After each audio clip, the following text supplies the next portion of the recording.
Bueno, la segunda parte de este programa, yo creo que ya hemos dejado aparcado al diputado de Hacienda y Finanzas del Gobierno y vamos a hablar de Pello González. Pello González, que tenemos casi la misma edad, yo 63, tú. Yo 51, casi la misma edad, has dicho. O sea, bueno, yo hice la primera comunión y nuestro diputado no había nacido. No, pero somos parecidos, ¿no? Podemos pasar por amigos de cuadrilla, ¿no? Del profundo Guipúzcoa, de Amezqueta, uno, tú. Yo de Urrechu, efectivamente, de la Guipúzcoa profunda que suelen decir en Donosti mucha gente. Yo te he visto por cosas más cercanas, vamos a hacerlo así. Te veo en bici. ¿Qué pasa? ¿Que andamos muy mal de dinerito en Hacienda y hay que reducir gasolina, chofer? ¿Por fin encuentro a un diputado que no use coche oficial? No, yo creo que tiene un poco de todo, ¿no? Efectivamente, si queremos ser personas cercanas a los ciudadanos y trasladar mensajes en los medios de comunicación de que debemos propiciar el transporte público, que debemos andar en bicicleta y luego vamos en coche oficial, evidentemente estamos haciendo lo contrario de lo que predicamos, ¿no? Y yo primero, soy un enamorado de la bicicleta como expresión de deporte y hobby, y yo creo que efectivamente como diputado que me toca ser en este momento de Hacienda, de una cartera muy complicada y muy seria y muy difícil, pues yo creo que sí es bueno romper esos tabús intentando que la gente te vea normal por la calle con una bicicleta. ¿Por qué no? Y además tiene un tercer componente que yo siempre digo y nadie me cree. Yo llego antes de Rotaduro al centro en bicicleta que en coche. Y eso no es porque vaya corriendo, sino porque la realidad de los vehículos al final son la que son. O sea, que tenemos por fin a ese político europeo con mentalidad europea y que en estos momentos hay que mirar, ¿no? Hay que mirar la pela. También es verdad que los tiempos son difíciles para llevar una cartera como la nuestra en la que estás permanentemente viendo cómo se comportan los ingresos cada día, pues es verdad que es muy preocupante ver pues descensos como un 20% en el 2008, cuando había normalmente, a los finales de año, las cajas se incrementaban en un 10%. Fíjate, vivíamos épocas... ¿Eso también te pasa en casa? ¿Sí? Pues ¿Lo has transformado? Sí, ¿no? Como política de futuro. Bueno, y la economía familiar, la economía de una empresa y la economía de la Diputación es la misma base. Es decir, si tú ingresas lo suficiente, puedes gastar lo suficiente. Y si no ingresas lo que gastas, evidentemente tienes un problema. O recurres al crédito, o si no, pues te ajustas los gastos. Y esto lo practico en casa, obviamente, por razones obvias, en la empresa si estuviera, y por supuesto en la Diputación. Pero además con mucho más elemento de juicio y más responsabilidad, si cabe, en el dinero de todos que en el propio tuyo. Ya, pero verás, ¿tienes hijos? Sí, dos. Dos. Mal futuro. ¿Mal futuro? ¿Por qué? Mal futuro para los críos, digo. Les estás inculcando... A ver qué te parece, Pello. Yo tengo la sensación de que eso que llamáis vosotros del bienestar, ¿no? De bienestar no, era de bien vivir, de muy bien vivir. También. Lamentablemente eso lo han vivido nuestros hijos. Tú demuestras, con ese 20% que dejamos de percibir, ya no tenemos las mismas champoñas en el sobre de gastos. Habrá que explicarles a nuestros hijos que se acabó el Audi A4, la Plasma, el Gomomóvil, ¿no? Digo yo. Yo creo que efectivamente las épocas de bonanza que hemos vivido, comentaba hace poco, ¿no? Vivir un presupuesto ya expansivo y al final de año encima tener un 10% más para gastar de lo que no tenías previsto e incluso utilizar, como hemos hecho, planes de inversión ad hoc con los remanentes. O sea, con esos créditos con los sobrantes. Todo hasta las vacaciones. Exactamente. Todo eso. Con esos sobrantes hemos hecho incluso inversiones. Efectivamente, yo creo que es cierto que si comparamos, tú comentabas la edad tuya y la mía, ¿no? Lo que era nuestra infancia, con penurias y evidentemente estrecheces, pero bueno, también feliz, yo creo, ¿no? Con la que ha sido la de nuestros hijos, no tiene ni color. Han vivido... No sé si ha sido tan bueno, ¿eh? Han vivido en la opulencia, no sé si han sido tan felices o no como nosotros, probablemente habrá de todo, pero sí han vivido en la opulencia. Y yo creo que es cierto que enseña muy poquito esa no situación de necesidad a ver el valor de la persona y el moverse en la vida, ¿no? Ciertamente...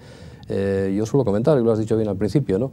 ¿Le esperan a mis hijos mejor condición económico-social que la que hemos vivido nosotros? Pues hay dudas al respecto, ¿eh? Hemos vivido en la opulencia, ahora vienen las vacas flacas, pero como suelo decir yo en economía, los repuntes, ¿no? Se repite la historia. Los ciclos expansivos largos vienen los recesivos. A ver qué te parece, como padre ahora, ¿eh? De padre a padre. ¿De verdad que la solución de futuro es volver otra vez a que la banca y todo, y tú estás ahí en Hacienda, abra el crédito para volver a meternos al consumo, para volver a tener los créditos a 50 años? Un chaval, mi hija con 25, como compre mañana un piso, va a pagarlo a los 72. Absolutamente de acuerdo. El ejemplo gráfico es la burbuja. Hemos hablado todos de la burbuja inmobiliaria. O sea, lo que hemos es generado un globo que normalmente cuanto más se infla y más se hincha, termina explotando siempre.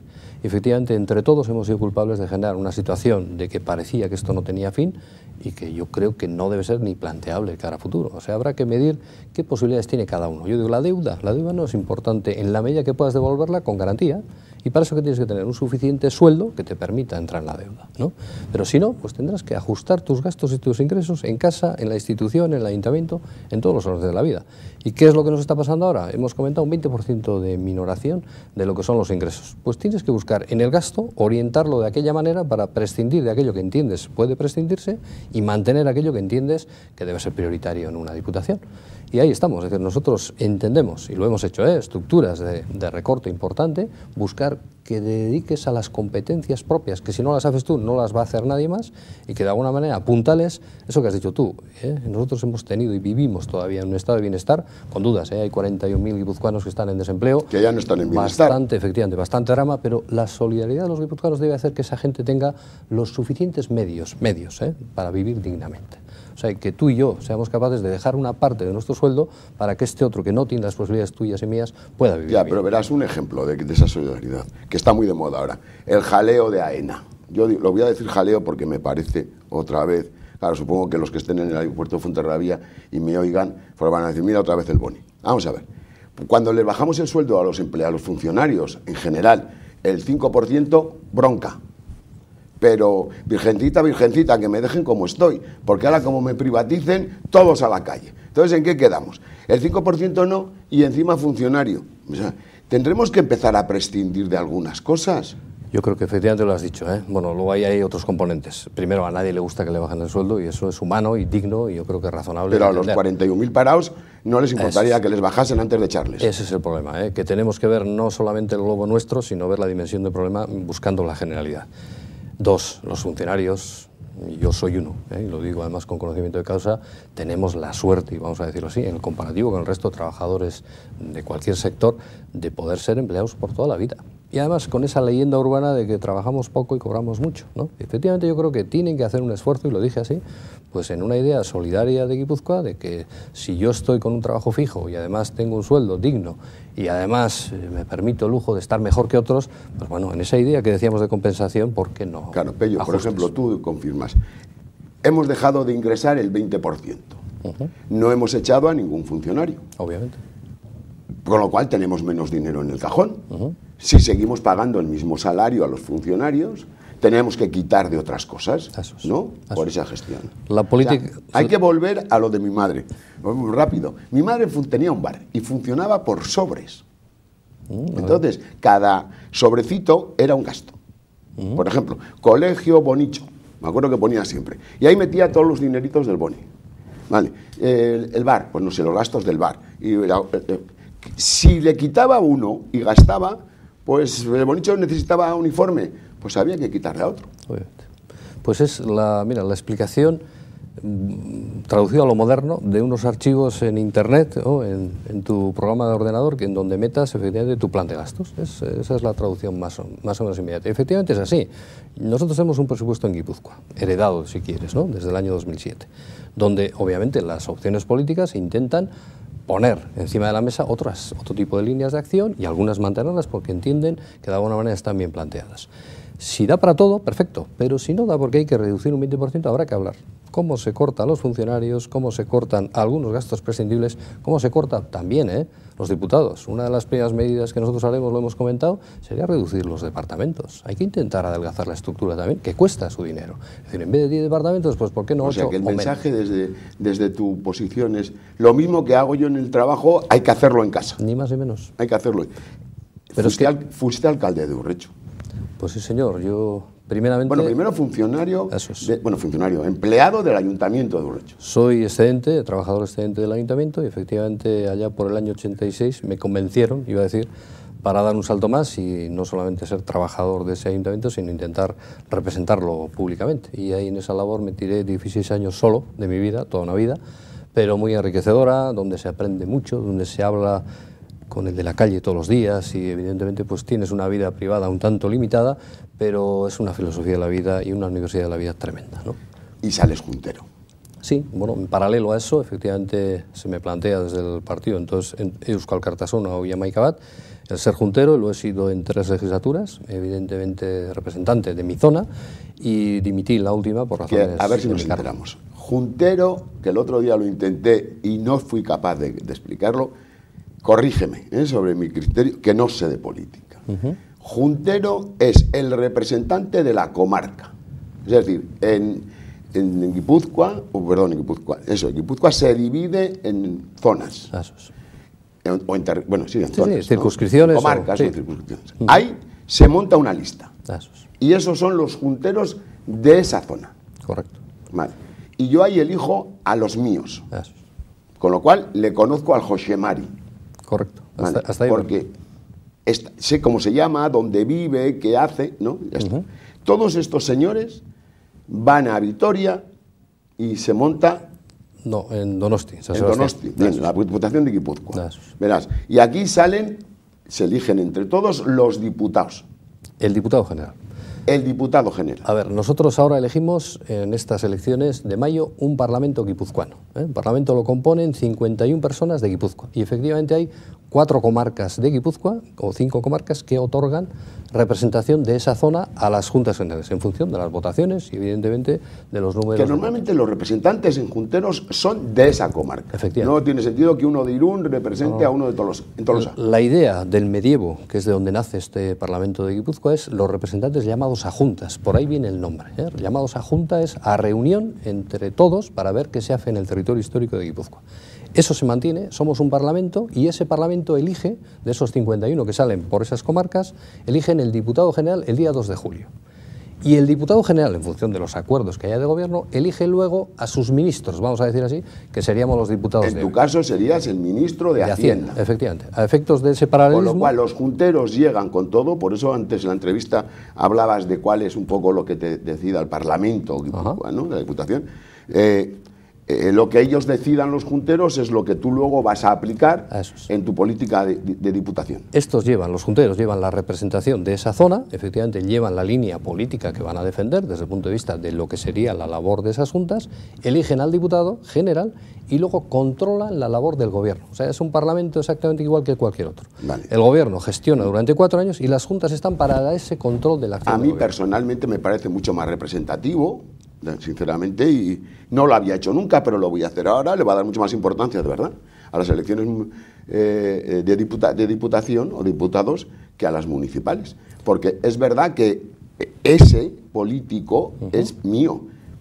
Por decirte algo, en el partido, cualquier partido político, en las municipales o para el Ayuntamiento de San Sebastián, puede ocurrir, curiosamente, que todos los concejales sean del Gros y que ninguno haya vivido en el antiguo, ni le conozcamos. No así en el caso tuyo. En el caso nuestro debe ser de Rentería, de la zona. De esa zona. Correcto. Bueno, además de eso te relajarás.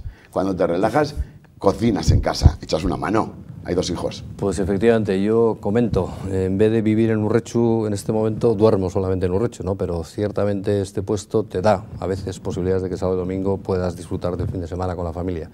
Y en ese relajo yo sí suelo echar una mano. Pero ¿qué es lo que mejor te sale? Pero por gusto, Pues yo soy un campeón de las tortillas de patata, si cabe la expresión.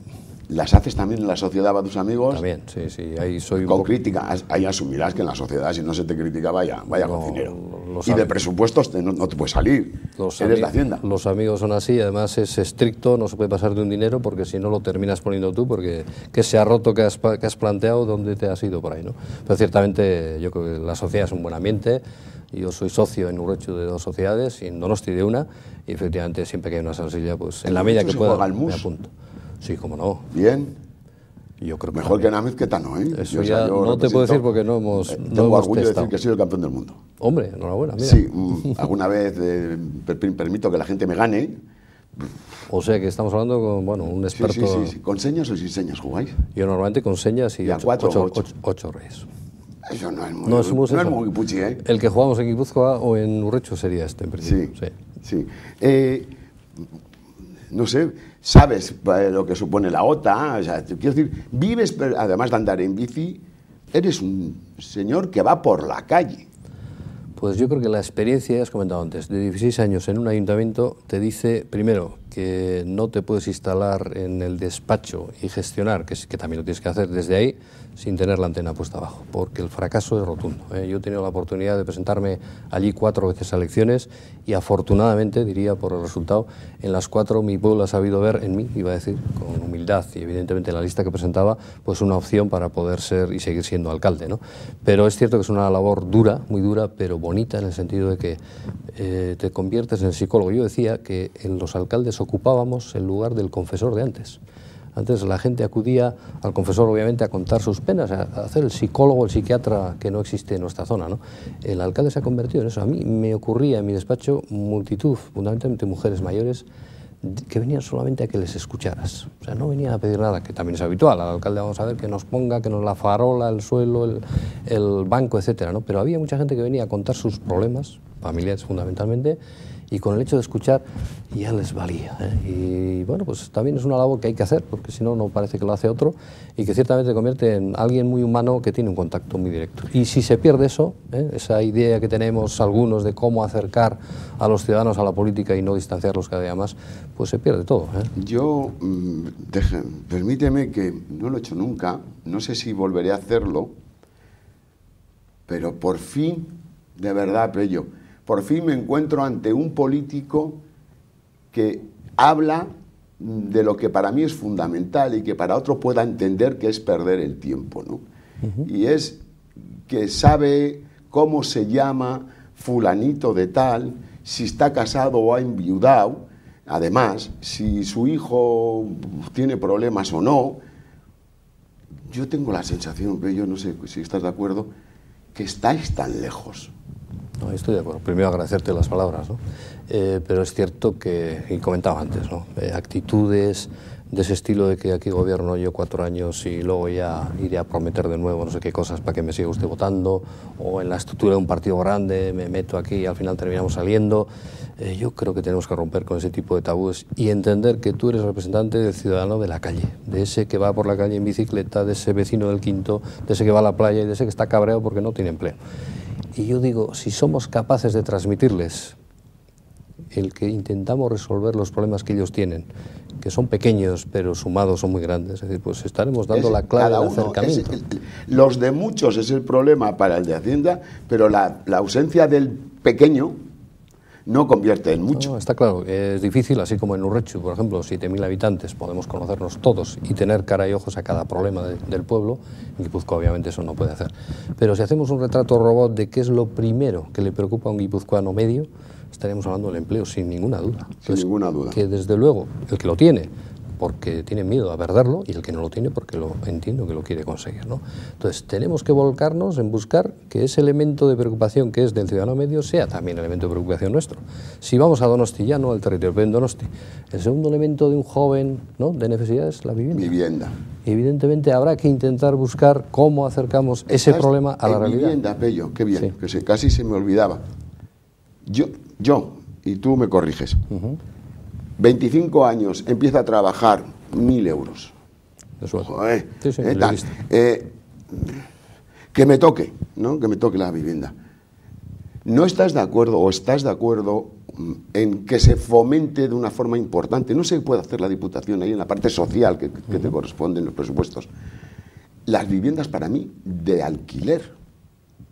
Es que, y durante un periodo, es decir, tenga usted 25, tiene usted casa garantizada hasta los 30, ahorre un poco, reduzca su mini, la plasma, tal, no sé qué, no se vaya tanto de vacaciones, ahorre un poquito, o ahorra un poquito, querido joven, junta un poco y luego te compras el piso. Se puede hacer algo desde la Dipupa, y estás de acuerdo o no con las viviendas, con la filosofía de vámonos de alquiler, como en el resto de Europa, ¿eh? Absolutamente de acuerdo. Y además con un matiz, ¿eh? Nosotros en Diputación no somos competentes por institución en lo que respecta a la vivienda como elemento a resolver, pero desde lo que represento en un partido político, absolutamente de acuerdo. Primero, que hay que conculcar la razón del esfuerzo, lo has dicho muy bien. Es decir, al joven no hay que decirle que te vamos a dar una vivienda entre todos, no, te va a costar un esfuerzo importante, pero además no te la vamos a dar en propiedad, porque ese dinero es de todos los vascos o guipuzcoanos, como corresponda.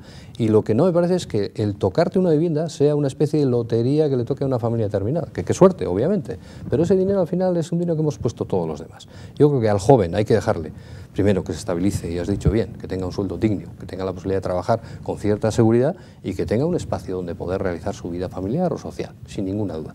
Pero eso tiene que ser facilitándole la posibilidad del paso con una idea transitoria, con efectivamente solo una idea de alquiler, que permita renovar a nuevos jóvenes que evidentemente quieran iniciar ese ciclo y que luego con el esfuerzo, con la hipoteca que seguro tendrá que venir, tenga que comprarse su espacio para vivir. Solamente tienes 30 segundos. ¿Por qué te tengo que votar, Pello? Pues porque creemos que hacemos las cosas de manera diferente, porque entendemos la política como una labor de esas cosas pequeñas que a cada uno le preocupa y porque además no va a ser fácil votarnos a nosotros. ¿Por qué? Porque te vamos a decir que no te vamos a olvidar en 4 años, sino que te vamos a estar diciendo lo que hacemos si nos toca gobernar cada día para que tú, como jefe nuestro que eres, nos digas si vamos bien o vamos mal. O sea, no nos vamos a instalar, te toca ahora a ti decidir y es verdad que el poder es tuyo, sí, y dentro de 4 años volvemos a hablar. ¿Y qué promesa te hago? No, cada mes, y más siendo más jefe mío, que es el concepto que yo entiendo de esta política, yo estoy a tu servicio, yo trabajo para ti y tú me vas a tener que controlar si efectivamente aquello que he dicho o aquello que tú me demandas te lo voy resolviendo. Para terminar, ese es un mensaje nuevo. Para terminar, enhorabuena, porque creo que hemos abierto una nueva forma de hablar de política. Te lo digo con cierta admiración. Pues sí, es verdad, te agradezco y espero que tu voto sea una realidad. Espero, lo pensaré. Gracias, Peño. Muchísimas gracias. Un placer.